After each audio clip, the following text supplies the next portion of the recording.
Good morning guys. Ito ngayon busy yung dalawang challenger natin. At naglilinis sila, tinutulungan nila si Tito Lian, daddy ni Clyde. Yan, naglilinis sila ng porch.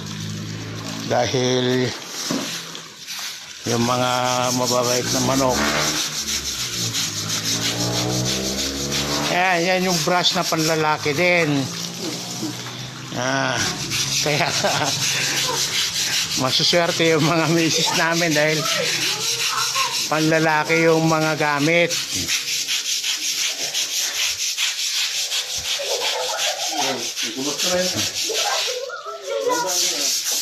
Dahan-dahan kayo. O magkaya na kayong dalawa. Hi! Oh, please support our vlog niya.